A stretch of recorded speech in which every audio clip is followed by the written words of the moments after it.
안녕하세요. 결국 뵙네요. 예, 진짜. 네. 진짜 돌고 돌아서 이렇게 만나네. 저희가 너무 바빠가지고 시간 안 나는 그렇죠. 것 같더라고. 이 방송에서 제가 조선에서 한 번 그때 한번 뵙고, 뵀죠. 잠깐 그리고, 뵀죠. 그리고 이제 또 뵙고 네. 전화 통화 몇 번 하고 맞아요. 그 전에 뵐 기회가 여러 번 있었는데 예. 이상하게 피해 가다가 이렇게 또 이렇게 방송도 같이 하게 되고 요새 적극적이세요? 요즘에 힘들어.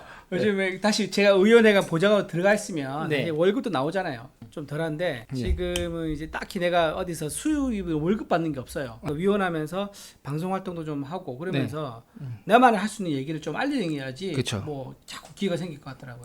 그렇게 브랜딩을 본인 브랜딩을 지금 하셔야죠. 그렇죠. 예, 그렇게 해야 되겠더라고요. 네. 이게 어떻게 풀릴지 모르지만 기회가 왔을 때 또 혹시 연세가 어떻게 되시죠? 전 94년생입니다. 네. 93학번. 93학번. 네, 그렇죠. 정확하게 하시네. 비슷한 또래 아닌가요, 그러면? 제가 93학번이니까. 74년생? 75년생. 그러면 일명 빠른 75. 그렇지. 그러면 우리 한국고사 마지막 세대잖아요. 한국고사 마지막 세대. 엄청 동안이네요, 그러면. 좋아요. 나는 내보다 나이 어린 줄 알았는데. 동갑내기라고 상상을 못 하셨구나. 못했어요. 그러시구나. 나도 약간 어디 가면 동안이라는 얘기 듣는데, 나 내보다 더 동안이네. 이제 나이 50을 먹은. X세대가 50을 먹었어요. 그러니까요. 네. 와. 정치 생각 있으시죠? 이런 데 머뭇거리면 안 됩니다. 당연하죠. 제가 왜 이 얘기를 하냐면 우리 세대들이 그냥 건너뛰게 생겼어. 오 마이 갓. 그냥 평생 386 뒤시다거리 하다가 본인들은 주인공은 못 되고 그냥 은퇴하게 생겼다고. 그러니까 앞에 있는 386한테 치고 밑에서 올라오는 이제 MZ한테 치고 이래가지고 우리 이제 이제 50 이제 고 나이 대 애들 40, 50대 말 50대 초반 요 나이 대가 그냥 사라져버리는 그렇죠. 그런 세대가 지금 돼버릴 수도 있을 것 같아요. 그래서 제가 기회가 되면 저는 제 세대의 목소리를 좀 내고 싶은 것도 있고 또 제가 또 생각한 뜻이 있고 국회에서 그동안 보좌관 하면서 옆에서 본 것들 나름 많이 있거든요. 이런 잘 배운 것들을 현실 정치에서 내 목소리로 한번 해보고 싶다. 내 힘으로 한번 해보고 싶다. 그런 생각이 있었습니다. 그러니까 지금 그냥 방송 출연을 해서 무슨 얘기를 하는 사람이 아니라 정치를 남의 정치에 보좌관 정치를 하다가 본인이 직접 국회의원 하고 싶은 거 아니에요. 그렇죠. 맞아요. 정치. 그러니까 꼭 국회의원이라고 이제 모습 받는 건 아니지만은 정치를 내가 할 수 있는 자리가 있다면 가서 정치를 하고 싶다. 그런 말씀드릴 수 있죠. 이번에 공천 신청하셨죠? 했죠. 해가지고 보기 좋게 똑 떨어졌습니다. 그 어느 때보다도 가능성이 높은 때라고 주변에 많은 사람들이 얘기해줬어요. 제 입으로 얘기한 게 아니라 그 국회 출입하는 많은 기자들, 특히 이제 사무처라든가 또는 이제 의원 보좌진들 스태프들도 이구동성으로 지금이 최적기다. 그동안 쌓아온 게 있기 때문에 그래서 저도 사실 내심 기대했는데 저는 후순위라도 들어갈 줄 알았는데 후순위에도 안 들어가더라고요. 그런 걸 속된 말로 이제 광탈이라고 하죠. 광탈. 정말 번개에 맞은 듯이 떨어져가지고 저도 약간 멘붕이 왔습니다. 멘붕이 와가지고 정말 힘든 시간을 좀 보냈었지만 여기 우리 유지혜 씨 보면서 제가 힘을 다시 내고 기운 차리고 있습니다. 대중적 인지도가 있었으면 이렇게 광탈하지는 않았을 건데 이런 생각 들지 않던가요? 그렇죠. 그래서 좀 들죠. 제가 좀 인지도가 있고 사람들 앞에 많이 알려졌다 그러면은 좀 더 한 번 더 생각했겠죠. 그리고 또 다용도로 어떤 카드를 쓸 것인가 이런 생각도 하느라고 그게 광탈은 아니었을 거라고 봐요. 근데 뭐 안에서 이 바닥에서는 좀 알려지자 하지만 대중성이 떨어지니까 아마 좀 광탈 대상이 되지 않았을까 싶기도 합니다. 그러니까요. 제가 지금 광탈이라는 표현을 썼지만 제가 이렇게는 말씀드릴 수 있습니다. 광탈되면 안 될 사람이 광탈을 했다. 감사합니다. 최소한 이 집은 손님 모시놓고 제대로 대접하네. 순번에 심각하게 고려를 해줬어야 될 사람을 검토도 안 하고 광탈시켰다. 속을 지금 긁는 얘기 이게 칭찬인지 긁는 얘기인지 모르겠지만 제가 천기두서를 한번 하나 할까요? 네, 하세요. 제가 면접 볼 때요. 그 면접관이 저한테 해준 얘기가 있습니다. 저한테 면접관 중에 그 세 분 있거든요. 그 중에 한 분이 저한테 뭐라고 했냐면 이준호 씨는 민주당 가면은 바로 공천을 받으실 분인데 우리 국민의힘에서는 분위기가 좀 다릅니다. 제가 고민이 좀 많습니다. 이 말을 하시더라고. 면접관님이. 그걸 뒤집어서 얘기하면 뭡니까? 당에 줄사를 본인도 인정하는 거야. 근데 저쪽 당에서는 줄 수 있지만 우리 당에는 주기가 곤란한 여러 가지 면이 있다. 그거를 좀 화끈하게 좀 설명해 보세요. 그게 뭔지. 그게 힘들면 내가 또 얘기하고. 나 힘들어. 그게 약간 말로 하면 민주당은 그게 있거든요. 그 잔다리 밟고 올라간다라는 게 있어요. 거기는. 그리고 거기는 신분제라기보다는 업적으로 올라가는 게 있죠. 있죠. 그리고 기본적으로 패거리 문화가 세긴 하지만 거긴 기본적으로 학번 문화란 말이에요. 그러면은 보좌관, 국회의원, 뭐 기자, 시민사회 활동가를 건너뛰어서 다 같이 너 몇 학번이야 이거로 되는 게 있어요. 네네. 근데 여기는 그거 없습니다. 네. 여기는 역시 잘 아시네. 있다고. 여기는 간단하면 거기가 운동권 뭐 카르텔 어쩌고 저쩌고 하지만 여기는 암묵적인 출신 성분을 따지는 그 정도가요. 그리고 이제 보좌관이 국회의원 되기가 되는 분도 있지만 민주당보다는 여기가 훨씬 더 어렵다. 그리고 여기서 이제 다시 말씀드리면 우리 이준우 위원님께서 하신 업적 보좌관으로서 상대의 패부를 찌르고 막 이랬었던 그런 어떻게 보면 저격수들의 실탄. 네네. 저격수들의 싫다는 역할을 하면 민주당에서는 총을 쥐어줍니다. 아, 그렇죠. 그런데 이제 여기서는 너는 계속 탄약에 들어가라. 너는 그렇죠. 너는 계속 탄약이지. 네가 총을 잡을 수는 없다. 아주 더러운 문화죠. 제가 들은 말 중에 가장 충격적인 말이 뭐냐면은 네. 이거 실제 제가 들은 말입니다. 일 잘하는 보좌관에 대해서 뭐라 얘기하냐면 아니 일 잘하는 보좌관이면 계속 일 잘하면 되지. 굳이 뭐하러 자꾸 앞에 나서 정치를 하려고 해. 라고 하는 말을 제가 위에 사람한테 들은 적이 있어요. 그 선배들이 하는 그런 얘기인데 그게 암암리에 여기가 좀 쫙 깔려 있어요. 근데 이거를 밑에서도 다들 부글부글하면서 이런 식으로 가다가는 우리 민주당을 못 이긴다라고 공감대가 있고 그런 말은 공식적인 자리에서는 합니다. 하지만 문 닫고 나오면요 언제 그러냐는 듯이 기존에 했던 그 카르텔 이쪽도 그 카르텔이 있어요. 자기들끼리 끼리끼리 카르텔. 기수하고 집안 따지죠. 네, 기수 집안 뭐 고시 기수 따지고 네. 그런 게 있죠. 그래서 정재규 씨가 이런 말 했잖아요. 뭐 그때 정규재 씨가 유명한 그 짤이 돌았었어요. 국민의힘에서는 계급이 있다. 상놈과 양반이 있다. 그래서 아무리 능력 있고 일 열심히 한 상놈은 양반의 근처에도 못 간다라고 하면서 아주 신랄하게 비판한 적이 있었거든요. 제가 참 그 보면서 너무너무 씁쓸했지만 인정하지 않을 수 없는 그런 부분이었어요. 그러니까 여기서 이제 우리가 알 수 있는 건 그 이준호 보좌관 아니 이제 보좌관이었었죠. 그렇죠. 이준호 보좌관은 우리랑 처지가 비슷한 사람이다. 이게 좋은가 모르겠다. 이걸 딛고 일어나야 되는데 여기 계속 있으면 안 돼. 그리고 이제 제가 말씀드리고 싶은 거는 대중성을 좀 갖추게 되면 집안과 기수를 뛰어넘을 수 있는 건 대중성이다. 그렇죠. 열심히 앞으로 방송을 출연하시고 유튜브도 출연하셔서 대중성 높이시고 제 방송은 별로 도움이 안 될 수도 있어요. 지금 가릴 때가 아닙니다. 가릴 때가 아니고 불러주신다면 언제든지 달려갑니다. 일단 여기서는 뭐 우리가 오늘 얘기를 하는 거는 우리의 공적, 우리의 공적이라고 할 수 있는 왼쪽에 대한 얘기들. 그 얘기를 하는 거니까 그거야 뭐 제 채널에서는 뭐 지금 현재 저보고 많은 분들이 요새 그래요. 저 새끼 한 번 변절하더니 또 다시 변절하는 거 아니냐 뭐 이런 분들이 있는데 저는 왼쪽으로 돌아갈 생각도 없고 돌아갈 수도 없습니다. 이미 그쪽으로 돌아갈 수 있는 다리는 다 끊어놓고 온 사람이니까 그런 걱정은 하지 마시고 자 오늘 이제 주요 타겟이죠. 네. 오늘 주제 오늘의 주제 오늘은 주제는 문다혜입니다. 문다혜 씨가 누구죠? 문재인 전 대통령의 딸이죠. 근데 역대 대통령 가족 중에 최초로 해외에 나가서 거주를 한 식구 다 같이 데리러 갔었죠. 그 문다혜 씨가 다시 요즘 소환돼서 뉴스에 오르내리고 있습니다. 그 얘기를 좀 하려고 합니다. 어디 갔었죠? 태국에 갔었죠. 태국에 갔었고 태국만 가는 거 아닐 수도 있어요. 말레이시아도 가고 뭐 베트남에 갔다는 의혹도 있고 여러 가지 얘기가 있습니다. 일단 주 거주지는 태국이었다. 그리고 왜 그 얘기를 제가 하냐면은 제가 태국에 다녀왔거든요. 그래서 제가 갔다 왔던 그 얘기 경험들 저희가 좀 오늘 좀 풀도록 그래 하겠습니다. 오케이. 딴 방송에서도 몇 번 하셔서 모니터링을 했는데 똑같은 얘기 하실 건가요? 좀 다르게 해야죠. 그때 안 했던 거 좀 빼고 그렇게 좀 할게요. 저도 질문도 좀 하고 그렇겠습니다. 뭐부터 물어봐야 될까요? 제가 한번 물어볼까요? 왜 태국이었을까요? 그게 지금도 매우 미스테리한데 이제 조금 시간이 흐르면서 좀 정리된 얘기가 있어요. 태국이 동남아시아 중에서 금융 부분에서 좀 선진적인 금융 기법이 있으면서도 뚜렷하게 투명하진 않은 그러니까 선진적이면서도 투명하지 않은 그런 금융 시장을 체계를 갖고 있는 곳이 태국이다. 그런 얘기가 있습니다. 그 의미가 무엇인지 좀 차차 말씀드릴 건데요. 지금 당장 나온 얘기만 해도 문다혜 씨가 태국에 있으면서 총 3명한테서 동거래가 있었다 그러죠. 춘추관장, 그다음에 전 경호원, 가족 경호원이었죠. 또 하나가 김정숙 여사의 디자이너, 여자의 김정희 여사의 옷을 디자이너 하신 분의 딸, 이 세 분한테서 이제 돈이 왔다 갔다 했단 말이에요. 그게 태국에서 다 일어났고 그게 관련된 돈입니다. 그래서 태국에서 이렇게 이제 태국에 간 이유가 아마 이렇게 금융적으로 어떤 금융의 어떤 혜택을 누리고 싶지만 투명하지는 않은 이런 장점을 좀 이용하려고 태국으로 이주했던 게 아닌가라는 생각이 듭니다. 자, 일단 네. 제가 질문을 바꿀게요. 네. 공식적으로는 뭐 먹고 산 거예요, 거기서? 공식적으로는요. 네. 그 이제 문다혜 씨 남편 네. 서모 씨죠. 네. 서모 씨가 타 이스타 제트에서 직원으로 있었고요. 네. 처음에 갔을 때는 일반 직원이었어요.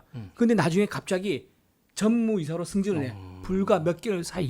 왜 몇 개월 사이죠? 이상직 전 의원이 거기 태국에 있는 타 이스타항공 대표한테 야, 네가 지금 데리고 있는 그 직원 누군 줄 알아? 서모 씨?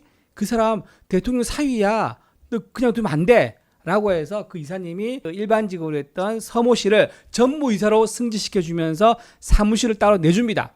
사무실까지 내주고 주거비도 지원을 해주고 급여도 팍 올려줘요. 그 급여가 한 800 정도 된다고 그렇게 알려져 있습니다. 그러니까 타이 이스타 항공에서 받는 전무이사로서 받는 급여 800만 원으로 생활했다가 공식적으로 거기서 생존을 하고 먹고 산 그렇죠. 근거네요, 공식적으로. 그렇죠. 근데 그게 짧아요. 1년 채 안 되게 타이스타 항공에 적을 뒀다 그러거든요. 네. 제가 그때 타이스타 항공 갔을 때 그 여자 직원도 그렇게 얘기하더라고요. 한국 직원이 거기 있어요. 총 기간이 얼만데요? 거주 기간이? 그 2년 조금 안 됩니다. 2년 조금 안 되는데 그 서씨는 1년 안 되게 이 타이스타 항공에 이제 적을 두고 있었죠. 그러니까 이제 그 나머지 기간 동안 생활비가 어디서 나왔느냐 이 얘기가 나오는 거예요. 백수였네?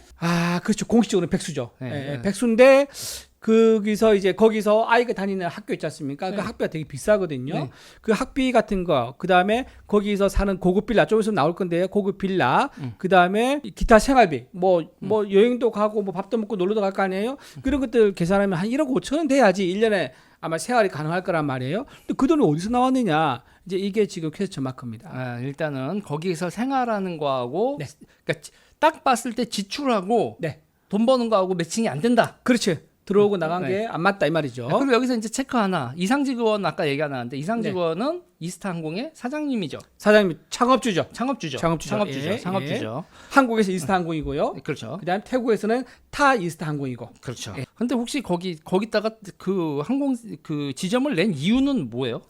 그것까지 조사가 이게 됐나요? 여러분 약간 혼돈할 수 있는데요. 이거 여기 태국에 가면요. 이스타 항공 이 두 개가 있습니다. 이스타 항공 태국 지사가 있고요. 타 이스타 항공 본사가 있어요. 둘 다 이스타 항공 이름이 들어가지만 하나는 한국에서 본사를 두고 있는 태국 지상거고 하나는 태국이 본사인 타 이스타 항공이에요. 근데 제가 찾아가 보니까는 그 두 개의 회사가 같은 사무실에 같은 공간에서 같은 직원으로 구성되어 있는 걸 확인을 했었어요. 근데 이상직 전 의원은 자기가 세운 회사가 아니고 별개라면서 계속 주장을 했었죠. 그랬던 회사인데 제가 현장 가서 확인했고요. 어떻게 확인했냐면 그 직원한테 물어봤어요. 네. 여기 같은 회사 아니에요? 이랬더니 같은 건 모르겠어요. 모르겠는데 직원들 다 같아요. 그렇게 얘기하고 공과금도 다 같이 내고 뭐 전화비, 뭐 수도비, 뭐 팩스비 다 같이 내고 있다라고 설명을 하더라고요. 같은 회사 할 수밖에 없는 거죠. 그럼 우리가 하나는 진짜 영업을 하는 회사고, 그렇죠. 하나는 페이퍼 컴퍼니 그렇죠. 확률이 매우 높고, 그렇죠. 그럴 때는 그 페이퍼 컴퍼니에서 월급 받은 사람, 그렇죠. 그리고 그 페이퍼 컴퍼니가 왜 어떻게 수익이 생기는지 보통 용역비 처리를 하겠죠. 그렇죠. 예. 그리고 또 하나는 그 회사에 법카를 누가 썼는지. 그렇지. 법카 중요합니다. 법카를 누가 썼는지. 그렇죠. 이거 문준용이 아니라 문다혜 씨는 개인 카드를 들고 다녔을까? 이것도 궁금해지네 갑자기. 그렇죠. 그러니까 타이스타 항공 법인 카드를 줬을 거예요. 근데 전무이사였던 문다혜 씨의 신랑 서모 씨죠. 그 사람한테 한 장 줬을 거고, 그건 당연히 줬을 겁니다. 임원이니까. 그리고 또 한 장이 더 나갔을 거다라고 합리적으로 추측할 수 있죠. 그 한 장 누구한테 갔겠느냐? 문다혜 씨한테 갔을 수도 있다라고 우리는 추측하고 있어요. 왜냐? 이상직 의원이요. 지금 이상직 전 의원이 문재인 전 대통령과 특수관계 속에서 중소기업 벤처진흥공단 이사장 자리를 주고 그 대가로 사위를 취직시켰다는 의혹을 받고 있지 않습니까? 그런데 자기는 공단 이사장을 받아놓고 사위만 달랑 취업시키면은 야 너무 헐값에 가져간 거 아니야? 라고 할 수 있으니까 좀 계산을 제대로 하자라고 해서 법인카드 한 장을 더 줄 수도 있죠. 그렇기 때문에 법인카드 한 장이 더 나올 수도 있다라고 얘기를 하는 거고요. 이게 나중에 아까 페이퍼 컴퍼니 잠깐 얘기했는데 왜 페이퍼 컴퍼니냐 그러면은 타이스타 항공 있지 않습니까? 그 설립 비용이 어디서 나왔느냐? 이게 이스타 항공권 판매 수익이라는 게 있습니다. 그 수익이 71억이었어요. 근데 공교롭게도 타이스타 항공 설립 비용이 71억이에요. 어떻게 이렇게 71억이 정확하게 맞아 떨어지는지 우연히 일치일 수 없겠죠. 그리고 타이스타 항공은요, 여기서 수익이 났겠으면 안 났겠습니까?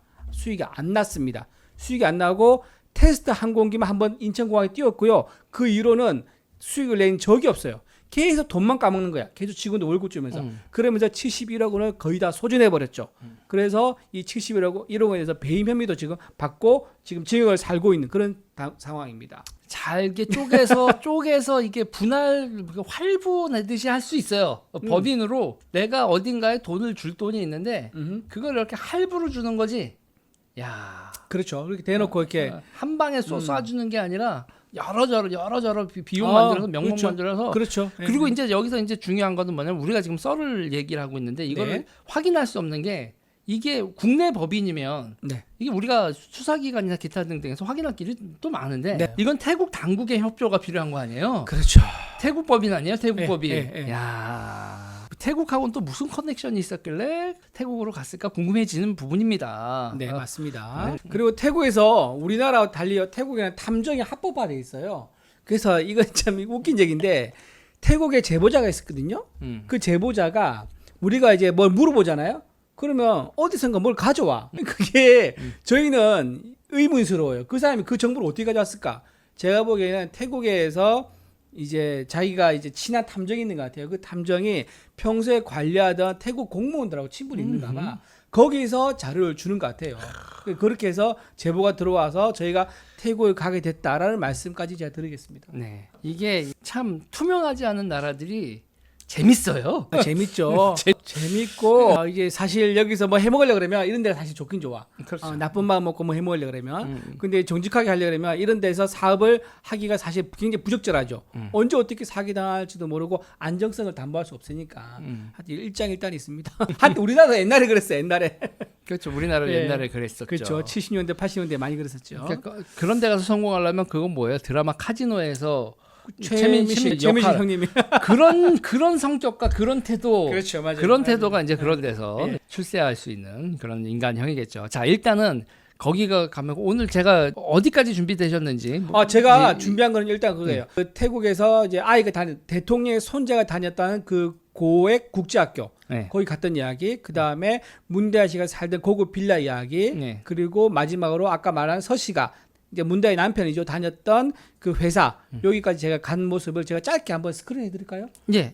일단 여기서 시작하기 전에 하나 제가 말씀을 드리면 결국은 우리는 뭐냐면 이런 생활을 하면 이런 지출을 할 정도의 규모를 지출했는데 그렇죠. 그러면 그 다음에 우리의 질문은 이 돈 어디서 났냐? 그렇죠. 어디서 났느냐 한번 따져보겠습니다. 한번 보여주시죠. 네. 그렇죠. 이게 여기가 어디냐면은 문다의 그 아이죠. 그러니까 대통령의 손자가 다닌 국제학교예요. 국제학교 들어 입구인데 저기가 지금 지하철 개찰구처럼 되어 있거든요. 근데 저 앞에 문이 하나 더 있어요. 그 문은 특이하게 뭐냐면 보안시설 들어가면 왜 이런 식으로 해서 하는 문 있죠. 이런 식으로. 그 문을 통과해요. 저기가. 지금 카메라는 안 잡혔는데 저기 통과하고 그다음에 아까 화면에 나온 거기도 통과하더라고요. 되게 보안이 철저해요. 그러니까 그만큼 이제 부잣집 자제들이 다니는 학교라고 볼 수 있겠죠. 보안이 필요한 학생들이 다니는 학교다 이렇게 할 수 있고요. 저기 초등학교예요, 중학교예요? 저기는 초등학교입니다. 초등학교예요. 네, 초등학교고요. 저기를 들어가면은 저쪽에 보면 저기 문 손잡이 뒤로 보이는 저 로비 같은 게 있어요. 저 로비 같은 데가 아이들이 뛰노는 굉장히 넓은 공간이에요. 나중에 저걸 말씀드릴 이유가 있습니다. 자, 그 다음에 두 번째 사진 한번 보여주실래요? 자, 여기가 어디냐면요. 저 왼쪽에 보면 그물망 있죠. 저 그물망에서 제가 상담을 했어요.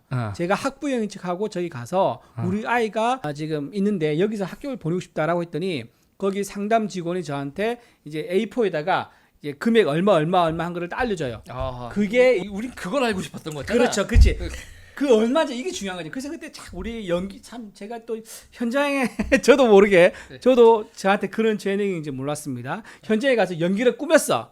같이 간 여자 비서관하고 저하고 부부인 척하면서 그리고 같이 간 의원님은 옆에 앉아 있었어요. 의원님이 부모인 척하고 그러니까 저의 아버지인 척하고 옆에 앉아 있었고 저 여자 비서관하고 저 부부인 척하면서 상담을 했죠. 제가 주로 상담했습니다. 그러니까는 아이 이제 나이 같은 거 물어보면서 그러면 지금 태국에서는 10학년 들어야 된다. 그러니까 10학년 아니죠. 4학년 이게 한국에서 3학년 나이 됩니다. 네. 그 3학년 10살이 들어가니까 그게 들어간 나이고 네. 비용을 쭉 얘기하는데 뭐 많아요. 뭐 근데 그 기본 비용이 얼마다라고 얘기를 하고 그 밑에 선택이 옵션이 있는데요. 옵션이 뭐냐면 애프터 스쿨. 그러니까 방과 후에 애들이 일찍 가면 엄마들이 힘들잖아. 네. 그래서 방과 후에 뭐 많아요. 테니스도 있고 발레도 있고 여러 가지 수업이 있거든요. 그것들을 하는 거 있는데 그거 하고 또 이제 애 학교 스쿨부스 다니는 거. 그다음에 그 방과 후에 또 간식 먹는 거. 이거 비용이 포함되어 있는 걸 설명하는 거예요. 이게 이제 옵션이라고 설명하는 거예요. 그러면서 사실은 모든 이제 학부형들이 옵션이지만 다 선택한다라고 하면서 전체를 설명하는데 이게 1년에 한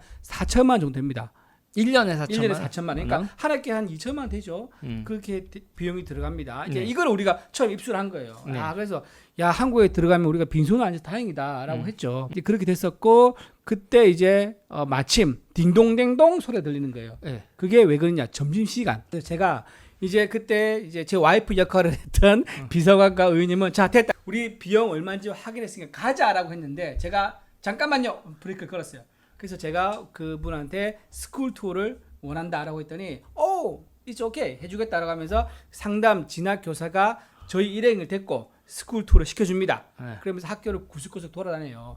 그 다음 사진 한번 볼게요. 자 여기서 보면 아까 제가 두 번째 보인 사진 있잖아요. 그 전 거. 예. 여기서 저 계단에 있잖아요. 저 계단 올라가면 나오는 게 저 수영장입니다. 네. 방금 수영장이고 그 다음 또 다시 보면요. 저 운동장은 체육 시간만 쓰기 때문에 네. 점심시간에 개방 안 해요. 네. 그리고 저기 오른쪽에 보면 그물 있죠. 네. 저 그물이 아까 제가 맨 처음에 보여줬던 문 너머로 보이는 넓은 로비가 있었잖아요. 저 로비가 저기, 그죠. 로비가 저기거든요. 네.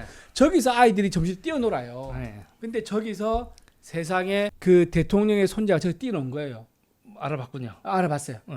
먼저 알아보신 분 누구냐면은 우리 이제 둘은 스쿨 투어를 했고 같이 간 의원님은요 안 올라가고 저 로비에 앉아 있었던 거예요. 앉아서 아이들 뛰어놀고 있는 거 보고 있었던 거예요. 근데 많이 보는 애가 막 뛰대고 노는 거예요. 아하. 뭐 한국말 영어 섞어가면서 네. 그 애가 이제 대통령의 사위였던 거죠. 사위에 이렇게 손자. 손자죠. 손자죠.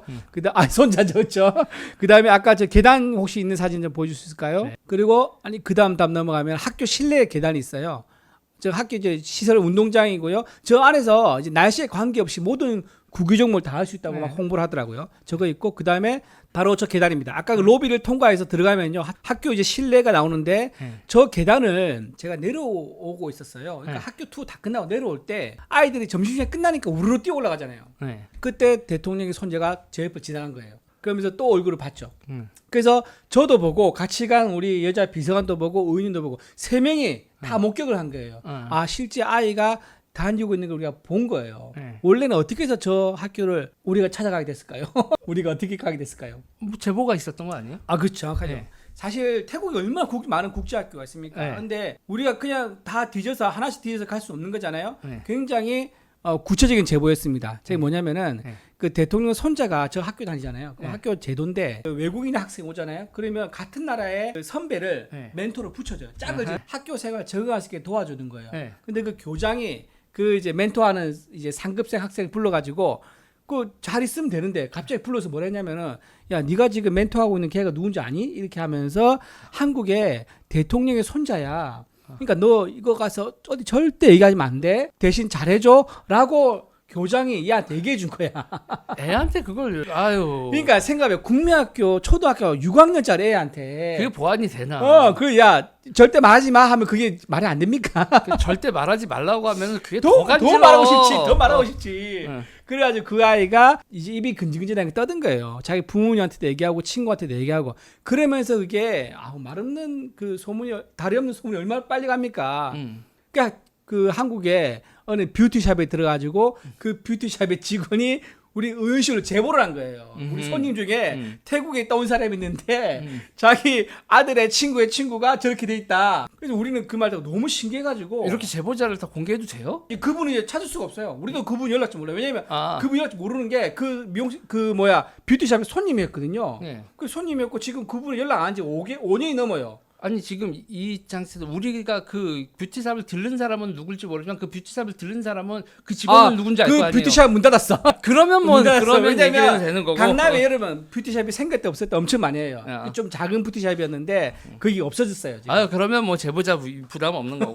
네. 하여튼 그래서 우리가 그 제보를 받고 태국에 간 거예요. 그러니까 이 태국에 있는 교면지에서도 애국자가 있는 거예요. 뭔가 이상하다 싶으면은 가만히 있지 않는 거죠. 이제 정의를 실현하기 위해서 우리한테 제보해주고 진실을 밝혀달라라고 해서 저희가 태국에 갔던 겁니다. 그래서 저 대통령의 손자가 1년에 4천만 원짜리 국제학교 다니고 있는 걸 우리가 확인을 할 수 있었죠.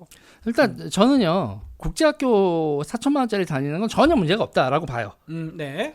저는 그거 자체로 뭐 우리가 태국 가서도 그렇게 보낼 수 있고요. 당연하죠. 저도 이제 네. 제 새끼 만약에 지금 애가 없지만 태국 가면은 아니 저는 그런데 그렇지만 저는 보내는 게 문제가 되지 않아요. 왜? 저는 4천만 원 지불을 할 수 있는 능력이 있다라고 그만큼 벌면 뭐 무슨 문제 있습니까? 대부분의 사람들이 인정하는 바입니다. 그렇죠. 근데 네. 문다혜하고 그 사람들은 태국에 왜 갈 이유도 딱히 없는 데다가 거기다가 그 이상직 찬스, 아빠 네. 찬스, 아빠가 임명한 또 그 사람의 또 찬스 이런 것도 연결이 돼 있고 네. 이 사람들이 자기들 스스로 돈을 벌어서 뭘 하는 게 보이지가 않아요. 그렇죠. 그리고 이 사람들이 가서 저런 그 자녀 교육 기타 등등에 대해서 저렇게 했을 때 우리는 아빠가 대통령이어도 자립한 성년을 원하는 거 아닙니까? 그렇죠. 그러면 여기 관련돼서 아버지가 대통령이라고 딸의 뒤를 봐준다거나 여러 가지 편의를 봐주는 거 이거를 지금 우리는 의심할 수밖에 없다. 그렇죠. 한마디로 문다혜는 자기 분수껏 살지 않았다. 아니면 차라리 김정숙 여사나 문재인 대통령이 그냥 딸한테 너 이렇게 살아라고 몇 억을 증여를 해줬던가. 차라리 그게 낫죠. 예. 그러면 우리가 그러려니 해. 예. 근데 이거는 그냥 정면 승부를 해도 될 일에 뭐가 이렇게 이상직이 등장하고 뭐가 등장하고 숨기고 뭐하고 숨기는 건 이유가 있을 거 아니에요. 그렇죠. 그렇죠. 자, 그래서 숨기기 뭔가 제가 뒤에서 말씀드릴 건데 네. 우리가 이렇게 일단 국제학교 다니는 거 이 자체가 문제가 없다고 우리 잘 설명해 주셨어요. 저도 동의합니다. 자기 능력 있고 자기 돈 내고 다니는데 무슨 문제가 있겠어요. 근데 이게 뭔가 정당하지 않은 수익원으로 아이를 학교에 보내니까 문제라는 거예요. 그것도 대통령의 가족이. 자, 그래서 문다혜 씨가 사는 집을 한번 또 찾아갑니다. 자, 바로 저기입니다. 자, 저기가 방콕에서요. 저 거리 한번 비춰주세요. 거리 비춰주시고, 자, 천천히 잠깐만요. 저 거리 앞뒤로 해서요. 쭉 이제 도로 나 있는데 저기가 다 양쪽에 다 고급 주택이에요. 거리는 좀 지저분해요. 여기가 좀 습한 동네라서 뭐 거리를 깨끗하게 하고 이러지 않는데 그 거리를 벗어난 집들은요 다 고급 주택이 티가 팍 납니다. 나고 저 동네가 외교관들하고 해외 주지원들이 많이 사는 동네라 그래요. 자, 아까 그 릴리하우스 다시 보여주세요. 자, 예, 그 정도에서 멈춰주시고요. 예, 저기가 릴리하우스인데요. 저기가 일본 사람들이 많이 살아요. 그래서 저 릴리하우스 저 밑에 간판 밑에 조그맣게 보면 일본어로 뭐라고 돼 있어요. 자, 그리고 저기에 가서 제가 집주인을 만납니다. 집주인을 만나가지고 제가 아까 말한 것처럼 또 부부 행세를 해요. 우리가 해외 주재원인데 여기 와서 살려고 왔다라고 하니까 집주인이 설명을 해요. 반갑다 그러면서 그러면서 막 평수가 여러 가지 있는 걸 보여줍니다. 그리고 실제 구경했고 문다혜 씨가 사는 그 집 구조 똑같은 게 마침 비어 있어가지고요 들어와서 확인해요. 그리고 그 집주인은 저희한테 3룸이라고 했는데 막상 보니까 방이 4개 있는 거예요. 그러니까 왜 4개 있냐면은 이제 홈메이드가 사는 방은 카운트를 안 하더라고요. 그 태국의 특수한 특별한 문화예요. 우리나라에서는 그리고 방이 4개면 4개잖아요. 근데 저기서는 집주인들이 가족이 쓰는 방이 3개면은 3룸인 거예요. 나머지 하나 빼더라고요. 근데 제가 보기에는 한 40평이 좀 안 되는 그 정도 크기고요. 안에 들어가면 수영장도 있어요. 수영장도 있고 커뮤니티도 되게 잘 돼 있고요. 보안도 고급스럽습니다. 자, 그런데 저기서 제가 몇 번을 물어봐요. 저 평수는 얼마고 이 평수는 얼마고 이 평수는 얼마고 이거 물어보니까 갑자기 집주인이 우리 보고 가래. 당신이 말하는 거 보니까 이 집 보러 온 사람 아니야. 뭔가 이상해. 집 보러 온 사람이 하는 질문이 아니야. 하면서 가라 그런 거야. 그러면서 왜 그러냐 그랬더니 너무 이제 집주인이 들어올 사람이면은 묻는 질문이 뭐 뭐 있잖아요. 뭐 한 평수에 대해서 언제까지 입주 가능하고 언제까지 잔금 치르고 뭐 이런 얘기가 하나도 없었거든. 각각 평수의 모든 비용을 다 얘기하니까 이상하다 싶은가 봐요. 그래서 그때 문다시에 사는 그 평수 집을 파악을 해요. 그게 한 300만 원 정도 됩니다. 월세가. 저기도 전세가 없습니다. 우리나라에만 전세가 있는 거 아시죠?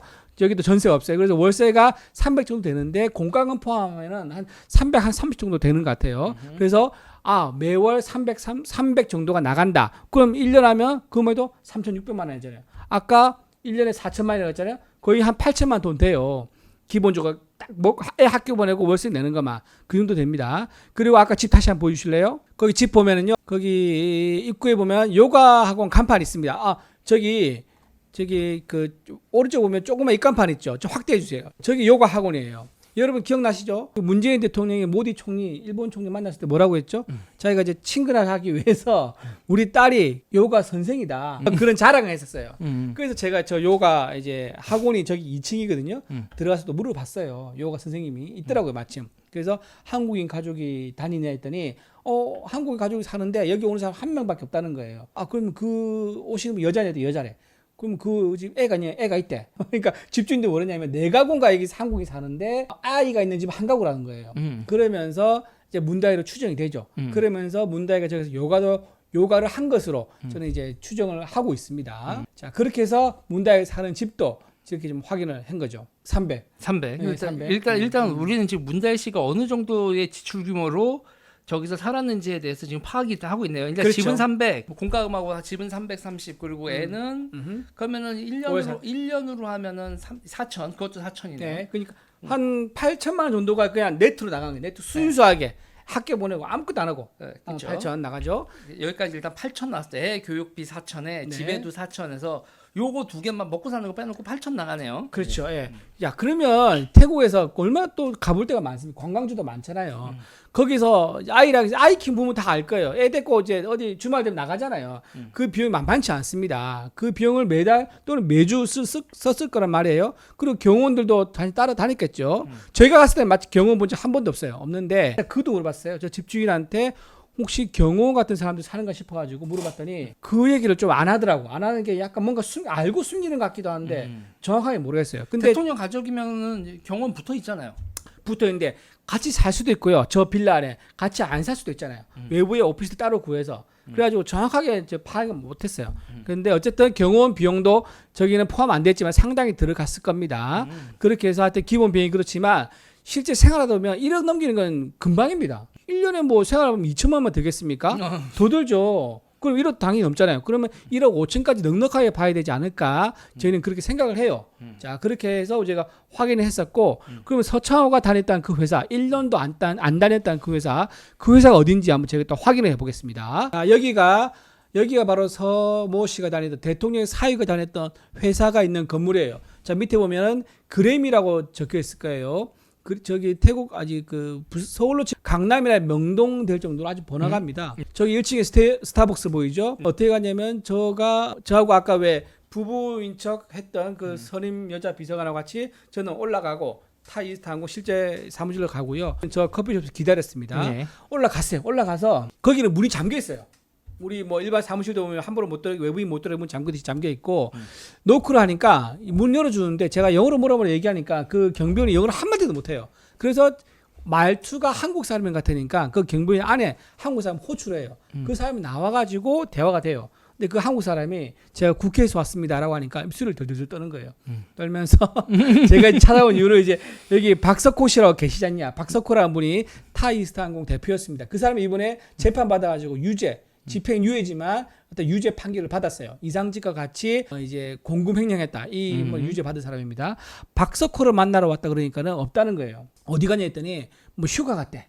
오케이. 그래서 문 앞에서 기다린 거예요. 왜냐면 거짓말 같은 느낌이 딱 오잖아요. 기다렸는데 이제 안에 화장실 없으니까 밖에 들락날락 한단 말이에요. 태국 현지인이 들락날락 하는데 또 갑자기 누가 봐도 한국 사람인 것 같은 여자가 나와요. 그 여자를 불러 세웠어요. 불러 세우니까 그 여자는 굉장히 당당해요. 한국말도 뭐 거기서 한국 자주 왔다 갔다 하시는 분인데 태국에 산지 한 20년 됐다고 자기를 밝히면서 자기는 타이스트 항공 공고 채용 공고를 보고 들어온 과장이라는 거예요. 네. 이분이 뭐하냐면 약간 총무 같은 역할을 해요. 네. 그렇게 해서 그분이 하시는 말씀이 박석호 사장이 지금 공항에 나가 있다. 뭐 이렇게 얘기를 해요. 그러니까 아까 말이 다르죠. 아까 휴가 갔더니 지금 공항에 나왔다. 그러니까 어디 가서 짱밖에 숨어 있다는 얘기야. 내가 왔다는 얘기를 듣고 그런 상태였었고 그 사람한테 이런저런 물어보니까 작년인가 KBS에서 왔다 갔다 하는 거예요. KBS 카메라 기자가 들어와 가지고 여기 박석훈이야 취재라고 돌아갔었다. 우리는 대통령 사위가 우리 회사의 직원이라는 거 꿈에도 몰랐다라고 하면서 자기가 어떻게 대통령 사위가 우리 회사 다니게 됐는지를 알게 됐는지를 과정을 얘기하더라고요.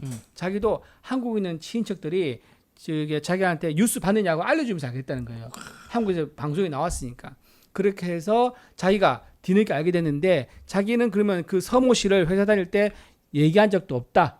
물어봤더니 서로 대화한 적도 없다. 왜냐하면 업무가 달라서 대화를 안 했대요. 그리고 그런 사람이 있는 걸 알고 있었고 대화한 적은 없었다. 그런데 그 사람이 어느 날 갑자기 전무이사가 된 거예요. 왜 전무이사가 됐느냐?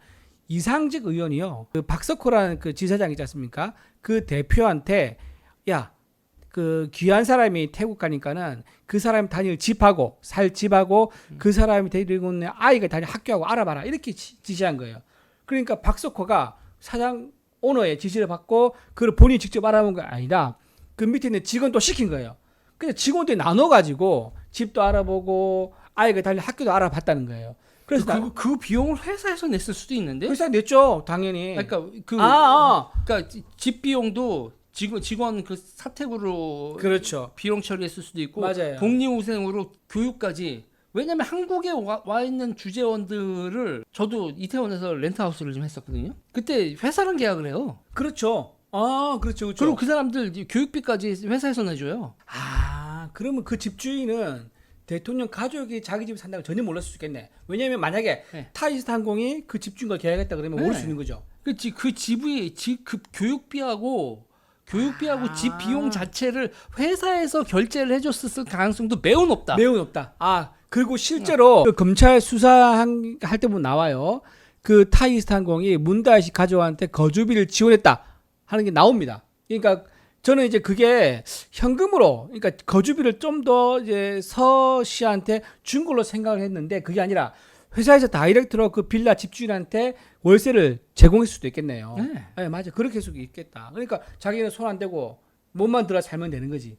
그랬을 가능성이 되게 높겠네요. 그렇다 하더라고요. 그래서 이때 이제 박 씨가 그 대표가 좀 이상한 게 불편한 거예요. 자기가 직원 뽑았는데 참 그 직원 뽑은 과정도 여러분 아시죠? 그 타이스트 항공 직원 채용 공고를 안 냈습니다. 근데 어느 날 갑자기 이메일에 이력서 하나 들어와 있는 거야. 그래서 박석호는 클릭해서 보고 그냥 아무것도 안 했죠. 왜냐하면 자기가 공고를 안 했으니까. 근데 갑자기 한국에서 이상직 의원이 전화가 와요. 야, 혹시 누구 이력서 안 들어왔냐? 맞습니다. 야, 그 사람 뽑아. 그래가지고 뒤늦게 다시 열어가지고 면접 보러 오세요. 라고 해서 그 사람 뽑았대요. 그러니까 이거는 전부 다 이상직이 뭔가 자기가 피치 못하게 고용을 할 수밖에 없는 그런 사정이 있었던 거죠. 연봉 800 줬다고 했죠. 월 800, 월 800. 800이라고 했죠. 남은 부대 비용도 전부 다 회사에서 처리해주고 그것만 월급은 800을 쓰라고 줬을 가능성이 나는 그거에 내기를 걸자면 그거에 걸겠습니다. 역시 사업 해보신 분 다르네. 야, 난 개인 사업 해본 적이 없는데 역시 해보신 분들 맞아요. 그럴 가능성이 높습니다. 아니 그리고 지금 아까 딱 얘기를 지금 듣는데 아까 이제 릴리하우스 얘기 나올 때 일본인들 많이 살았다고 했잖아요. 저거 딱 90년대 용산 풍경이에요. 그러니까 서빙고에 일본 사람들 많이 살았고 프랑스 사람들이 그쪽으로 이제 있다가 넘어가서 거기 설해마을 쪽으로 자리를 잡았고 미국 사람들이 용산 일대에 많이 있고 이런 식으로 이제 그 나라별로 그 블럭이 있었고 거기서 렌트 계약할 때 이제 그거 하거든요. 그 개인하고 계약 안 해요. 군인이면은 미팔군에서 계약하고 저는 그때 현대캐피탈하고 계약했었나? 현대캐피탈이 그때 외국인이제 IMF 끝나고 현대카드가 외국인 그 GE한테 넘어가서 저는 그때 GE하고 계약을 했었거든요. 영어 잘하시나 봐요? 영어 잘 못해요. 영어 계약서인데 부동산 사람들이 그걸 또 거기서 전문적으로 하는 부동산이 있죠. 그러니까 딱 그 풍경이 생각이 나면서 그때 생각을 하니까 이 비용은 전부 다 회사에서 내주는 분위기인데 그러니까 90년대, 그렇죠. 80년대, 90년대 용산하고 서빙고에서 벌어졌던 풍경을 제가 잘 아니까 그렇죠. 저런 렌트 하우스들은 개인이 지불하는 경우 거의 없고 회사가 지불합니다. 그래야지 사실 집주인도 좋아. 왜냐면 집주인도 월세를 높게 받을 수 있잖아요. 네. 회사에서 계약하면은. 네. 아, 그럴 가능성이 되게 높겠다. 거의 99%다 제가 보기에는. 네, 그러니까 지금 저거 같은 경우에 그 교육 있잖아요. 거기 보면 설해마을 같은데 거기 앞에 프랑스 길 건너에 있는 네. 네, 초등학교 있죠. 그러니까 프랑스 외국인 학교 있잖아요. 그리고 거기 보면은 거기 그 밑에 이태원 같은 경우는 국제 학교가 있어요. 거기 네네. 보면은 그 제1기획 밑으로 좀 내려가다 네네네. 보면 거기 한남동 거기 가기 전에 있거든요. 네. 거기 교육비 개인이 내는 경우 별로 없습니다. 그렇구나. 한국에 오는 주재원들한테 자기네들이 스카우트하는 거 아니에요. 그렇죠. 여기 일 때문에 오는 거잖아요. 그렇죠, 그렇죠. 그럴 때 회사에서 그거 다 부대 비용으로 편의로 다 복리후생으로 처리를 합니다. 역시 이 머리를 맞대야 돼. 내 혼자 알고 있으면 이게 의미가 없어. 이렇게 공유를 하니까 더 풍성해지고 더 의미를 우리가 제대로 찾을 수 있네요. 이거 지금 2,800만 원도 야. 타이 이스타항공이 비용으로 처리했어. 아까 그 71억 똘똘똘 그쵸, 그쵸. 줄어갔다고 예, 했죠. 예. 그 줄어간 돈이 이런 식으로 썼을 우리가 거기 가서 월세다. 그거를 학배다. 그치 그걸 열어볼 수가 없는 게 문제인데. 그렇죠. 그리고 법카 썼을 거고, 네, 법카도 있을 법카 거고요. 썼을 거고, 렌트비, 교육비 전부 다 차도 아마 나오지 않았을까? 차도 당연히 법인카 나왔을 거예요. 나왔겠죠. 차도 이사니까 차도 나왔겠죠. 그러니까 지금 단순히 월급이 아니라 문다혜가 생활한 일체를 타이 법인이 해줬고 그 중에서 하나 있는 페이퍼 컴퍼니 있다고 했잖아요. 네네네. 그 페이퍼 컴퍼니의 용도 자체가 문다혜 뒤치다거리였을 확률이 매우 높다에 나는 한 표. 야, 근데 문다리고에서 71억을 빼돌리지 않았을 것 같은데, 야, 그 만약에 문다리고에서 빼돌린 71억이라면 그러니까 무시하다. 정확히 말하면 71억을 뭐를 하는 과정에서 문다혜는 수수료 차원에서 제기를 하는 거죠. 수수료 차원에서. 그러니까 보통 우리가 돈 세탁할 때 수수료를 30에서 40%를 보니까 네네. 뭐 어떤 거에서 어디로 가든 뭐를 하든 거에서 71억이면은 그 중에서 그 돈이 이렇게 빼내는 돈이라고 하면 20억에서 30억 정도는 수수료로 내고 40억 정도를 어떻게 누구 개인 주머니에 들어가는 71억을 누구 이렇게 갈라먹게 한 거죠. 그렇죠, 그렇죠. 갈라먹게 하고 회사는 망하지만 회사 돈을 이제 챙기고. 회사 돈을 법인 돈을 개인 돈으로 바꾸는 프로세스가 작동을 했고 그거를 눈 감아주는 거에서는 태국 당국, 한국 당국이 다 눈 감아주는 세팅이 돼 있는 71억이었다라고 보면 문다혜한테 10억 정도는 가볍게 쓸 수 있지. 아, 설명이 됩니다. 저보다 설명을 더 잘해주십니다. 아니, 그리고 실제로 그 이제 돈이 이런 얘기가 좀 있습니다. 문다혜 씨가 태국에 있을 때 여러분 신기하잖아요. 문다혜 본인이 태국에 있는데요. 문다혜 씨가 한국에 집을 사요. 빌라를 뭐 기사 났지 않습니까? 한국에 들어왔다 왔다 뭐 나갔다 하면 산 게 아니라 자기는 한국에 있으면서 계약을 해서 집을 샀어요. 그리고 되팔아서 이익을 챙겼어요. 근데 그 돈이 자기가 잔금을 치러야 되잖아요. 태국에 살고 있으면서 거의 비용이 있는데 어떻게 잔금을 치러요? 그러다 보니까는 경호원한테서 자기가 바트를 넣어요. 경호원 계좌로 넣어. 그러니까 태국 돈이 원이 아니고 바트잖아요. 그럼 바트를 수천만 원어치 바트를 그 경호원한테 넣고요. 한국에서 문다혜 씨가 그 돈을 찾아가요. 그 돈이 문다혜 씨 집 계산할 때 쓰였다. 나는 의혹을 지금 받고 있고 검찰에서 그 수사하고 있는 거거든요. 그러니까 그 돈이 갔을 수도 있고요. 또 하나 아까 말씀하신 이제 그 돈이 아까 말한 그 71억 수수료의 일부로 흘러 들어가서 문다혜 집 사는데 쓰일 수도 있고 또 하나는 뭐냐? 여러분 저기 관본권이라고 아시죠?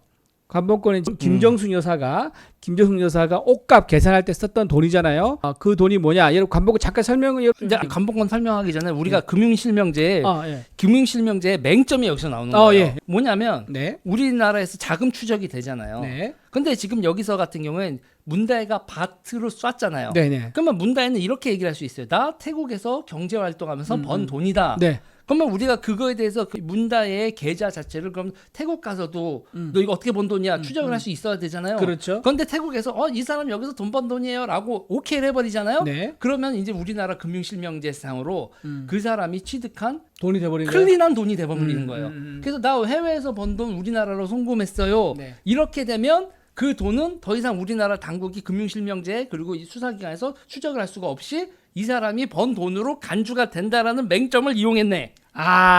근데 그 실제로 그렇게 이용하고 있는 수법이 있는 거예요? 아니 지금 상태에서 이렇게 되는 거죠. 그렇죠, 이게. 그렇죠. 그게 이게- 돼버리겠죠. 그러니까 지금 상태에서는 우리 예, 수사기관이 기타 등등 그 사람 거기서 태국에서 뭔 돈을 어떻게 해서 돈을 벌었나에 대해서 우리나라 조세 당국과 그리고 수사 당국이 태국 가서 따질 수는 없죠. 중국 가서 번 돈을 우리나라에 송금한다. 태국 가서 번 돈으로 송금했을 때 어떻게 벌었냐라는 질문 자체는 성립되지 않는다. 그러니까 문다에는 바트로 송금을 한 거는 그거는 법적으로는 클린한 거예요. 그러니까 문다에는 태국 가서 돈을 어떻게 벌었는지 모르겠는데 태국에서 재산이 형성이 돼서 그러니까 우리가 집을 사는 자금원 추적에서 어떤 자금이에요라고 했을 때 태국에서 번 돈이에요로 그냥 해명이 소명이 끝나버리는 돈을 태국에서 바트로 꽤 상당히 생성을 한 거죠. 집을 살 수 있을 정도로. 문제는 그게 우리 태국으로 갔을 때나 기타 등 가는 시점에서 이 사람의 재산이 그러니까 지금 태국 가서 재산을 축적한 거 아닙니까? 그렇죠. 예, 재산 늘었죠. 근데 남편은 1년도 안 돼서 백수가 됐어요. 그리고 남편은 백수고 부인은 당연히 가정주부였고 그럼 이 두 성인 두 사람이 태국에서 경제 활동을 안 한 걸로 봐야겠죠. 당연히 공식적으로 메이킹머니도 안 했잖아요. 회사에서 나오면서. 그러면 그 아까 번 돈, 그 클랜에 벌었던 그 돈에 대한 소명을 사실 문다 씨가 해야 할 의무가 있는 거죠, 당연히. 근데 우리가 이렇게 문제를 제시할 수 있지만 그렇게 해서 너 이거 돈 어떻게 돈 벌었어 그런 거에 대해서 문다희 씨가 세명해야 될 의무는 사실은 법적으로는 없는 거예요. 없죠. 맞아요, 없죠. 그리고 이거에 대해서 막 해서 진짜 문제가 돼서 그리고 무엇보다도 지금 문재인이 현역이 아니라 은퇴를 해버렸잖아요. 그렇죠. 예. 그러면 이거에 대해서 정치적 공세다 이렇게 퉁쳐버리면 되고 그리고 진짜 우리가 막 따지잖아요.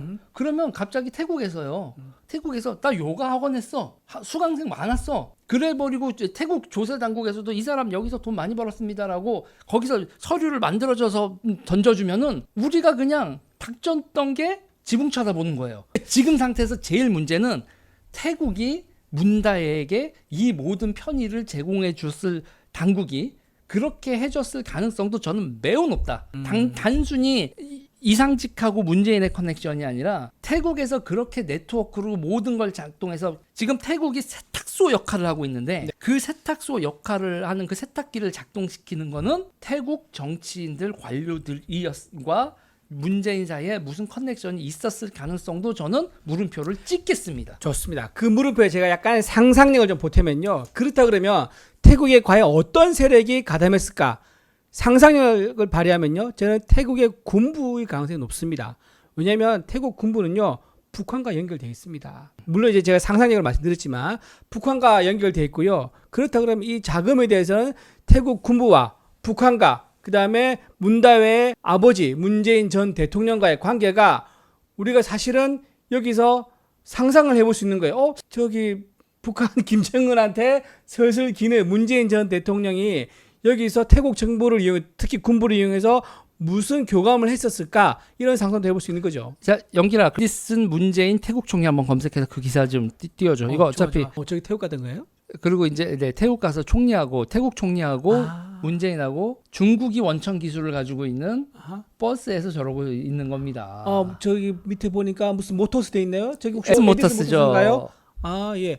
에디슨 모터스 태국에 있는 에디슨 모터스예요 지금? 네, 태국. 그러니까 저는 지금 여기서 문제 제기를 하고 싶은 게 뭐냐면 태국과 우리가 전기차를 만들기 위해서 왜 협력을 합니까? 네. 그렇죠. 우리가 태국에 뭐가 아쉬울 게 있어서 우리 팔기만 하면 되지. 근데 기술 협력 이런 건 사실 태국과 하는 게 좀 이해가 안 되네요. 그러니까 그것도 저 정도 중소기업이 생산하는 버스에 태국 총리하고 문재인이 같이 서 있는다는 게 말이 안 된다는 거예요. 말한 거네요. 버스를 뒤에 세워놓고 앞에서 이러고 있다는 게 말이 안 되는 거죠. 그리고 나중에 나온 얘기지만 에디슨 모터스는 우리가 그 쌍용 인수할 때도 얘기가 나왔었고, 그렇죠. 그리고 이제 저기가 중국 버스 와서 이제 개조하는 거 아니냐 뭐 이런 논란도 있었고, 그렇죠. 조립만 아니냐 그랬었죠. 그런 것도 있었고, 나중에 아예 중국에서 라이센스 그거 받아와서 생산한다는 얘기를 공식화했었고, 지금 이름까지 회사 이름도 바꿨는데. 네네.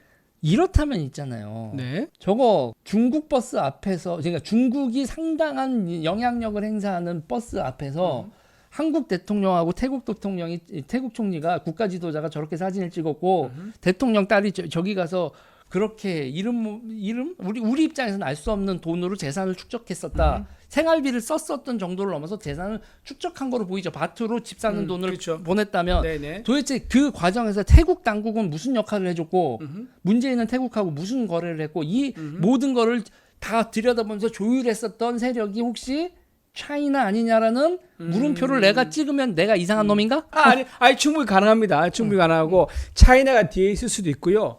그리고 태국 정부 또는 군부가 문재인 딸 문다의 뒤에 있을 수도 있다는 것까지도 오늘 상상력을 발휘해서 이거는 어디나 썰이죠. 썰. 상상을 발휘해서 저희가 썰을 한번 풀어보고 있습니다.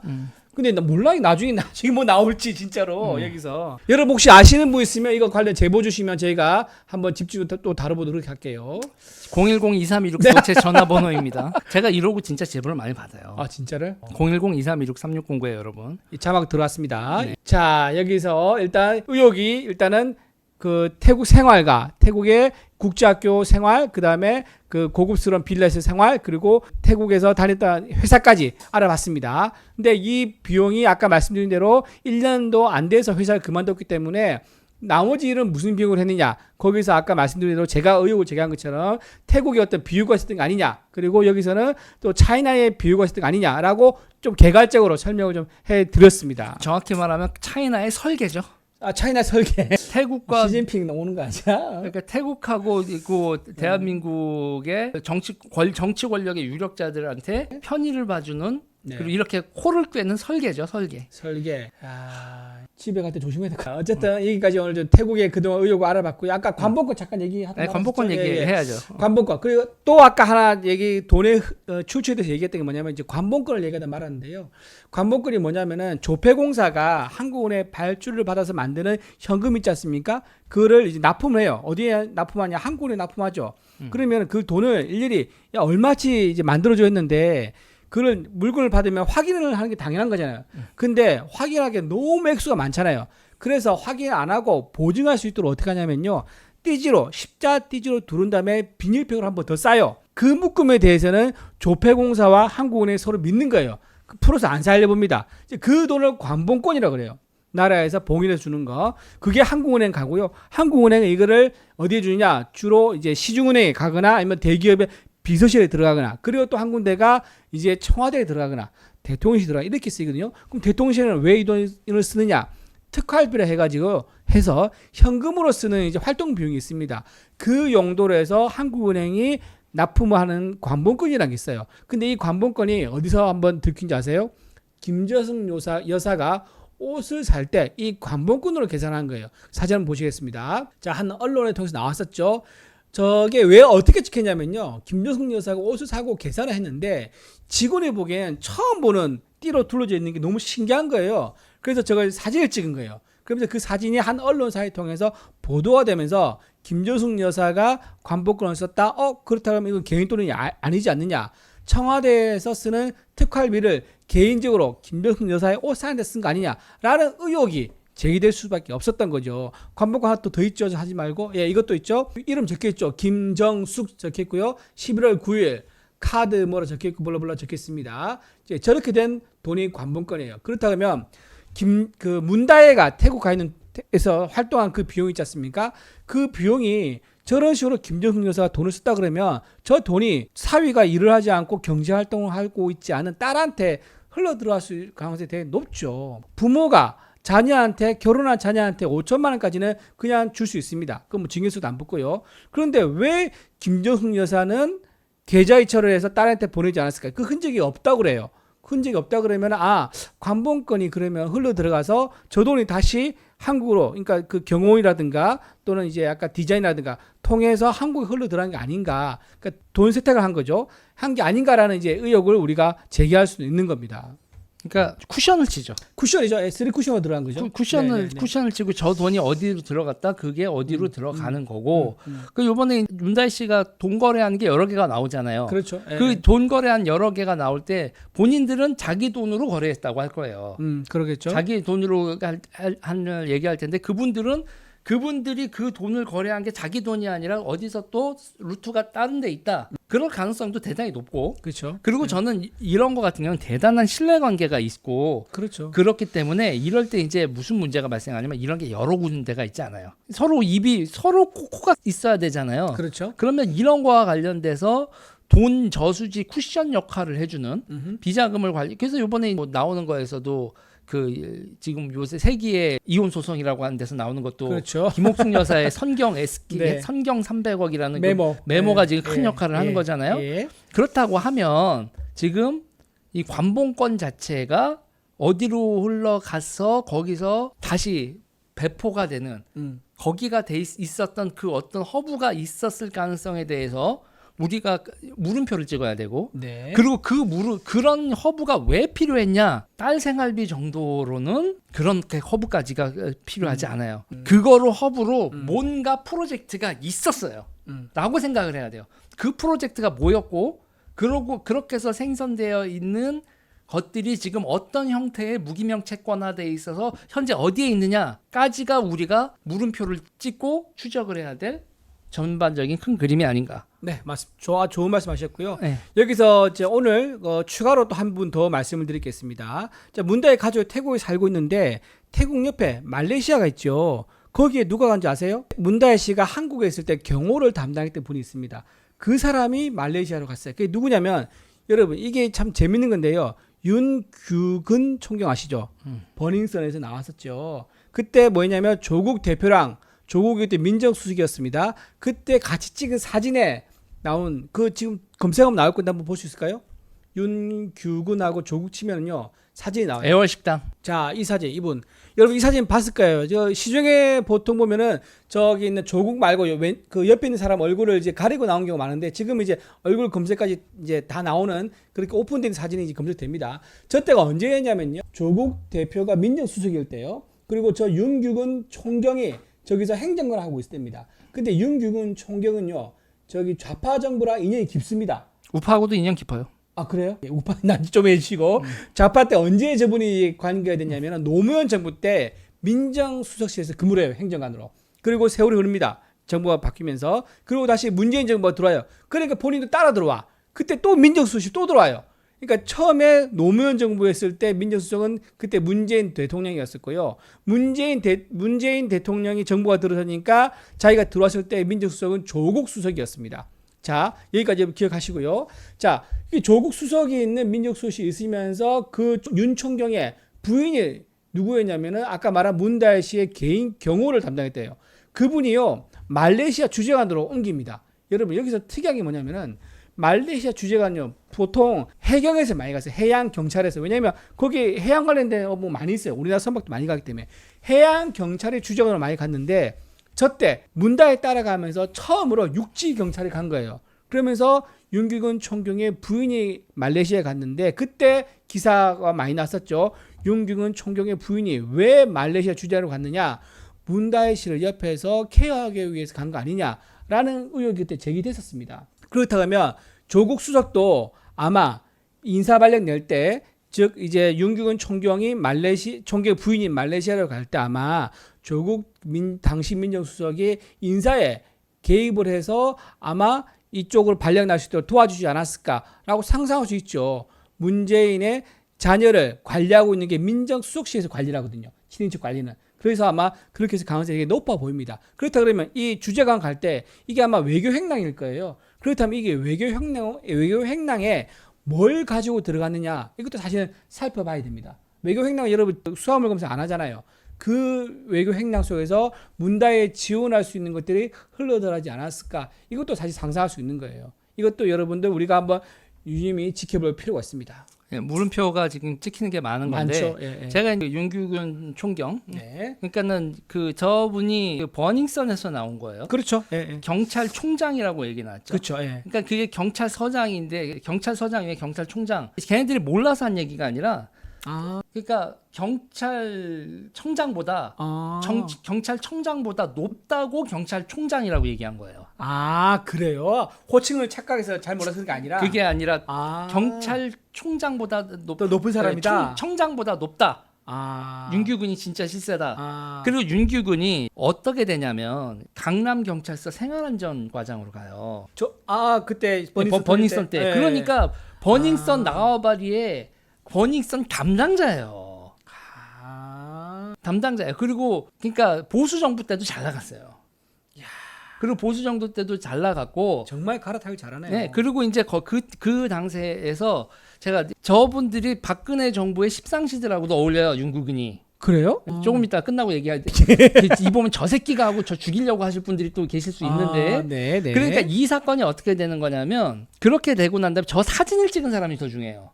오케이. 조금 전에 그 사진을 예, 조국하고 예. 조국하고 사진이죠? 이렇게 찍은 사람이 누구냐면 예. 큐브스 사장 정상훈이라고 나와요. 네. 그 들어봤는데. 그 네, 사람? 큐브스 사장 예. 정상훈이라는 예. 분이 나오는데 이거 뭐야? 카톡 커플 이거 정상훈이라는 분이 나오는데 예. 그 정상훈 씨가 나중에 회사를 그러니까 조국 펀드의 설계자처럼 나와요. 조국 사태 터졌을 때. 사태 터져 조국 예. 그리고 이거에 대해서는 우리가 지금 수사를 안 하고 넘어갔죠. 그렇죠. 안 했죠. 안 하고 넘어갔죠. 그리고 윤규근 씨가 나왔을 때 이제 그 버닝썬 사건도 지금 재조명돼야 되는 거로 나오는데 네. 그러면서 이제 우리가 그 만수르 세트 같은 거 2억짜리 나오잖아요. 그거 술이 아니라 무기명 채권입니다. 그거로 2억을 누군가한테 전달을 해야 될 상황에서 그 술을 먹어주고 2억을 내주는 거고 아무 정신 머가리 없이 그거를 사 먹는 애들이 있는 거지만 만수르 세트의 기본 본질은 무기명 채권이에요. 그리고 이게 버닝썬 사태가 터진 거는 라스베가스 MGM 호텔의 디파짓에서부터 터진 거예요. MGM에 있는 카지노 디파짓은 금융 디파짓 계좌가 아니란 말이에요. 예. 그런데 얘네들이 그러니까 도박하러 왔을 때 디파짓해서 이거 코인으로 바꾸잖아요. 네네네. 칩으로 바꾼 다음에 도박하고 남은 다음에 끝나면 그거 다 찾고 가야 되는데 다음에 또 올 거니까 킵해둘게요. 네. 그게 이제 MGM 디파짓인데 그런데 네. 그 MGM 디파짓을 가지고 돈 세탁 거래처럼 거기서 계좌 이체 비슷한 역할을 해버린 거예요. 금융기관 역할을 MGM 디파짓이. 그래서 이 MGM 디파짓이 그런 역할을 하는데 그거를 중국계 흑사회, 삼합회 이런 깡패들이 거기를 돈 세탁 창구로 이용하다가 FBI한테 걸려요. 그리고 FBI한테 걸려가지고 그 명단을 다 까는데 FBI가 한국에 연락을 주죠. 여기서 디파짓을 2명 나왔다. 한국 사람. 승리하고 양현석. 그건 기사가 된 거예요? 이거 검색하면 나오는 얘기예요. 우리나라에서는 나오는 얘기가 아닐 겁니다. 이거 우리나라에서는 나오지 않는 얘기인데 제가 또 저보다 더 뛰어난 이게 선수가 있었는데 진짜 진정한 프로입니다. 그래서 거기서 이제 그렇게 나온 거고 그리고 이제 그게 나와서 나중에 라임 옵티머스 있잖아요. 라임 옵티머스가 IIG라는 그거에 나와 그러니까 그 폰지 사기 업체로 SEC가 지목한 업체에 신한은행이 2억 달러를 쏘는 미스테리한 일이 벌어져요. 아니 걸리고 난 다음에 걸리기 전도 아니고 폰지 사기 업체로 보인다고 빨간 딱지가 붙어 있는 데다가 신한은행이 2,000원을 송금을 한다고요? 그리고 그 돈 사라졌습니다. IIG 업체가 아직도 제가 기억이 나요. IIG 업체. 그리고 이 모든 제보자가 한 명이에요. 저한테 제보자가 MGM하고 IIG하고 이 제보자가 다 연결이 되는 건데 그리고 이거는 제가 이제 보도까지 했거든요. 그런데 이제 다 묻혔죠. 그런데 여기서 이제 재밌는 건 뭐냐면 그렇게 해서 이렇게 나와서 버닝썬 사건 한 다음에 윤규군 총경이 거기서 이제 총장이다. 그리고 이제 조국 민정수석실의 실세 오브 실세다 이런 얘기까지 나온 거란 말이에요. 그리고 나서 문다의 케어까지 했죠. 그렇죠. 그리고 이제 이 돈이 조국 펀드에 설계를 하고 있는 정상훈 씨, 큐브스의 정상훈 씨 이렇게 돼 있는데 이거 더 정확히 제가 저도 기억력을 더듬어 봐야 되는데 큐브스 관련돼서 여러분 이걸 한번 검색해 보세요. 강소정연 주식회사라는 게 있어요. 강소정연 유한 무슨 공사 이렇게 있어요. 그러니까 강소가 이제 중국의 지명 이름이잖아요. 그거는 이제 그 한자로 썼을 때 강소 이렇게 나오는 그 지명 이름이고 거기서 강소정연 무슨 공사 이렇게 나와요. 그리고 거기를 뭐 큐브스가 인수했다 뭐 이런 게 검색이 나올 겁니다. 거기서 이제 나오는 게 이제 우리나라에서 오래된 떡밥이 있어요. 주식시장 사기의 떡밥이 뭐냐면 나노 이미지 센서 사건이 있었어요. 그 노무현 정부 때 주식 사기 아주 그런 건데 그거에 똑같은 맥락의 것이 벌어집니다. 그러니까 광섬유 다발이 그 빚을 증폭시키는 기술이 있다. 강소정연 주식회사가 뭐 이렇게 나오면서 그러면서 그거를 거기서 말레이시아하고 이런 데에 수주를 했다. 몇백억을 수주를 했다. 그러면서 이제 코스닥 잡주 작전에 그렇게 쓰이죠. 그리고 그 강소정연 거기 주소지에 가보면 아무것도 없었어요. 그런 작전을 했었던 큐브스의 정상훈 씨입니다. 그리고 그때도 규모가 70몇 억이에요. 근데 정상훈 씨가 그러면 저 자리에 가는 있었어요. 그러니까 저 사진 찍었단 거 아니에요. 근데 저 사람 저때 그 조국 씨가 뭐라고 해명했냐면은 민정수석실 그 팀들 모여서 회식한 자리라 그랬거든요. 네, 거기 정상훈 씨가 민정수석실 직원이 아니잖아요. 네. 근데 저 자리에 간 거예요? 가서 사진 찍고 어울린 거죠. 그리고 조국 펀드를 설계하는 팀에 있는 거고. 아까 보니까 임종석도 있고 막 그렇던데. 네, 그리고 이제 거기서 보면 우리가 그 영어 강사하셨던 분 그래서 WFM이라는 회사가 나오는데 거기에 이제 대표로 가 있는 분이 정상훈 씨가 아니라 또 이름도 여기 쉬워요. 이상훈 씨예요. 이상훈. 이제 바지 사장으로 거기 가 있는 WFM 그분은 큐브스 이사였다가 절로 바지 사장으로 갔죠. 그리고 이제 큐브스는 이름 바꿔서 지금 노건 시에나인가 그럴 거고 네. 이름 바꿨어요. 노건 씨 네. 바꾸고 그랬는데 그런 식으로 돼 있었던 그 작전 펼쳤던 분들이 저기랑 그대로 연결돼서 조국 그러니까 박근혜 정부에서도 그렇게 작전을 했었던 그리고 이제 저기서 코미디 같은 게 뭐가 나오냐면 거기서 대구 카지노 센터라는 카지노를 인수했다라는 이런 그 이상한 소문이 돌거든요. 네네네. 그 이상한 소문이 도는데 보면 인터블고잖아요. 인터블고 호텔에 있는 인터블고도 알죠. 네. 그런데 그게 뭐냐면 10억의 대구 카지노 서비스를 인수했다고 했는데 그게 업체가 카센터였어요. 카센터가? 대구 카 네.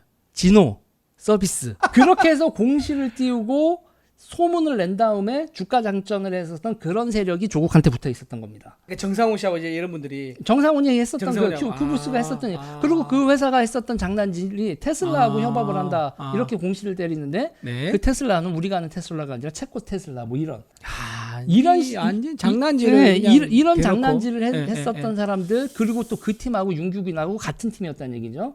그리고 이 윤규근하고 같은 팀이 돼서 나중에 또 누구랑 연결됩니까? 유재수도 연결이 되잖아요. 유재수 전 부산시장이었었죠. 네. 네네. 그리고 이제 그 사람의 이렇게 다 같은 팀으로 해서 버닝썬 조국 민정수석실 그리고 박근혜 정부의 민정수석실까지 행정까지 다 연결되어 있는 사건인데 그냥 묻어버렸죠. 그리고 지금 저는 뭐를 보냐면 문다혜 사건도 결국 가다가 덮일 수밖에 없는 게 이 커넥션 안에 있을 가능성이 매우 높다는 거예요. 덮이면 안 되는데. 덮이면 안 되는데 이거 덮지 않으면 진짜 여러 사람 박살이 날 겁니다. 박살이. 여야 가리지 않고. 그래서 저는 항상 대한민국의 문제가 뭐냐면 여야 가리지 않고 커넥션이 됐을 때는 항상 덮이더라. 여러분 이게 확인된 거 아닙니다. 확인된 거 아니고 네. 우리가 네. 이제 약간 정치적 상상력에 발해서 의혹을 제기한 거고요. 지금 이게 실제 그럴 수도 있지만 아닐 수도 있습니다. 아닐 그리고 수도 있고 확인된 있을 바도 수도 아닙니다. 네. 확인된 바도 아니고 만약에 그렇다면 사실 우리가 만약에 증거가 나온다고 하면 우리 여기 또 다뤄야죠. 그리고 네. 또 때릴 건 때리고 공개할 거 공개해야죠. 하지만 지금은 확인된 건 아니고요. 이제 그런 이제 의혹을 우리가 제기를 해보는 겁니다. 그래서 저는 문다혜가 대통령 딸이잖아요. 네. 그 문다혜가 대통령 딸인 만큼 네. 이 사건도 캐면 캘수록 스케일이 커질 거다. 대통령 딸의 그 무게를 과연 문다혜 씨가 버틸 수 있을지. 근데요, 이게 업보예요, 업보. 문다혜 씨가 본인이 떳떳하면요, 그렇게 행동하면 안 되죠. 본인이 한국에서 정상적으로 남편과 함께 가정을 꾸리고 아이도 정상적으로 학교 보내고 이랬으면 이게 무슨 문제가 있습니까? 아무 문제가 없죠. 그리고 선량한 활동도 많이 할 수 있습니다. 근데 지금 보세요. 문준용 씨는 지금 어디 갔는지 지금 알 수도 없고, 뭐 본인은 뭐 그게 자기 전공을 살려서 한다고 하지만은 그때 문재인 정부 때 반짝 잘 나갔던 작품 구매 같은 게 지금은 제대로 이루어지고 있지 않다고 알고 있어요. 그리고 문다혜 씨는 조용히 한국에 들어와 있지만 수사기에 불려가면서 묵비권 행사하면서 전 남편도 묵비권 행사하고 그러고 있지 않습니까? 그러면서 지금 사건이 소환되고 있는데 본인이 업보란 거를 여러분 우리가 상기시켜 줄 필요가 있습니다. 본인이 벌린 일에 대해서는 책임을 지고 마무리해야 되고요. 혐의가 나오면은 거기에 대한 대가도 두려워하지 말고 당당히 받으셔야 한다. 그 말씀 드리고 싶어요. 제가 드리고 싶은 말씀은 네네. 이게 오늘 저번 주에 이제 시간 되냐고 해서 네. 그래서 오늘 얘기하다 보니까 별 얘기가 다 나오는데 네. 이거 할 얘기 많은데 또. 별 얘기가 다 나오는데 제가 드릴 수 있는 말씀은 예. 대한민국은 뭐가 이렇게 복잡하냐. 세상만 사다 똑똑한 사람 너무 많아. 그래서 그런 거 아니야? 그러니까 너무 잡스러운 짓들을 이게 너무 분잡스럽기도 하고 네. 똑똑한 사람 너무 많기도 하고요. 그렇죠. 예. 그렇습니다. 하지만 우리가 열심히 잘 지켜보면서요. 우리가 또 보수가 재건할 수 있도록 우리가 응원을 하고 또 눈을 부릅뜨고 지켜봐야 될 겁니다. 네. 네. 참 그리고 제 책. 책 광고하면서 책도 안 가져와? 죄송합니다. 내 책 좀 띄워줘. 내 책. 검사하면 나와요. 검색해서 띄워줘. 그는 그날 머리를 쓸어넘기지 않았다. 예. 여러분 제가 이제 마무리하기 전에 제 잠깐 홍보 좀 하고 갈게요. 여러분 채널 돌리시면 안 됩니다. 제가 쓴 책 아시죠? 올해 2월달에 나온 따끈따끈한 책입니다. 조국 사태의 시작과 아직 끝나지 않았지만 시작과 수많은 의혹 제기가 어떻게 이루어졌는지 수많은 제보자들과 제가 어떻게 만나가지고 의혹을 하나하나 확인하면서 언론에 단독 기사가 많이 나왔는지 그 과정이 첩보 영화 못지않게 재밌습니다. 그래서 그걸 제가 준비했는데요. 그 책 제목이 뭐냐면 그는 그날 머리를 쓸어넘기지 않았다. 자, 지금 저기 그림 보이시죠? 누군가 머리를 쓸어넘기겠는데 조국 씨고요. 조국 씨가 제가 처음 의혹을 제기한 날 있잖아요. 그때 뭐였냐면은 문다의 딸이 조국 딸이 그 부산대 의료원에서 장학금 받고 있는데 유급도 같이 받았는데 이게 동시에 가능하느냐 이 의혹을 처음 제기하면서 입시 부정 의혹이 첫 단추가 풀린 거죠. 그때 그 기사가 나온 그날이에요. 그날은 조국 대표가 머리를 쓸어넘기지 않고요. 긴장해서 기자 앞에서 회계문을 발표했습니다. 회계문? 회계문? 회계문? 회계문이라고 저는 하고 싶지만 어쨌든 회계문을 발표했었거든요. 그때 이제 그날 머리를 쓸어넘기지 않은 거. 그게 조국 이제 사태 시작이라는 중요한 점이기 때문에 저 책을 제목을 했고요.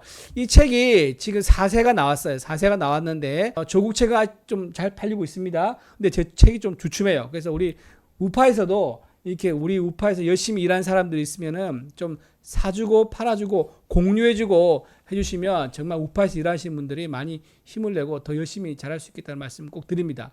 여러분 지금 인터넷에요 쿠팡에 지금 주문하면 내일 옵니다. 새벽에 받을 수 있습니다. 꼭 한 권씩 또는 몇 권씩 구매해서 주변에 나눠줘도 좋습니다. 재미있게 읽힐 수 있으니까요. 꼭 구매 부탁합니다. 여러분 꼭 책 구매 부탁합니다. 고맙습니다. 여러분 감사합니다. 고맙습니다.